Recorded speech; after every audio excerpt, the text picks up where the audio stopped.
அவன் ஸ்கூல்ல இருந்து வரும்போது கம்ப்ளைண்டோட வருவா டெய்லியுமே.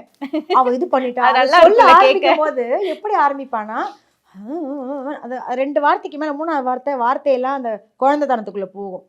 நான் அந்த கம்ப்ளைண்டா கேட்காம அந்த வார்த்தைகள ரசிப்பேன். ஆனா அதே இடத்துல தப்பா ஏதாவது ஒரு விஷயம் வந்தா நான் அத கண்டிக்கவும் செய்வேன். ஸோ அந்த விஷயங்கள் வந்து எனக்கு நெறைய மிஸ் ஆகுச்சு. சீரியல் அந்த மூவி இண்டஸ்ட்ரியில குழந்தைங்கள பார்க்கும்போது. ஏன்னா அவங்கள ரொம்ப பெரியவங்களா அவங்க ஃபீல் பண்ணிக்கிறாங்க. அவங்கள வந்து இப்படி காட்டணும். ஏன்னா எப்படி அவங்க ப்ரொஜெக்ட் ஹீரோயினா பண்ணணும். ஆகணுங்கிறதுக்காக அத ஆமா. பண்றாங்க. பட் அந்த குழந்தைத்தனத்துல இருக்கிற அந்த விஷயங்கள்லாம் மிஸ் பண்ண போறோமோன்னு எனக்கு தோணுச்சு. அதெல்லாம் மிஸ் பண்ணக்கூடாது நானு. அவங்க மீடியாக்குள்ளேயே வரணும்னு அவங்களுக்கு ஆசை இருந்தாலும், ஒரு டைம்க்கு அப்புறமா நம்ம அத யோசிப்போம். ஏன்னா நானுமே சின்ன வயசுல இருக்கும்போது அந்த குழந்தைங்க நெறைய பேர் வந்து கேட்டுருக்காங்க நடிக்கட்டும். உங்க குழந்தைங்களாவே நடிக்க வைங்க. அப்ப பிரச்சனை ஓ இல்ல. கேட்டிருக்காங்க. கேட்டுருக்காங்க. i5 Housing and Properties. தேடுறதை விடுங்க, தேர்வு செய்யலாம் வாங்க.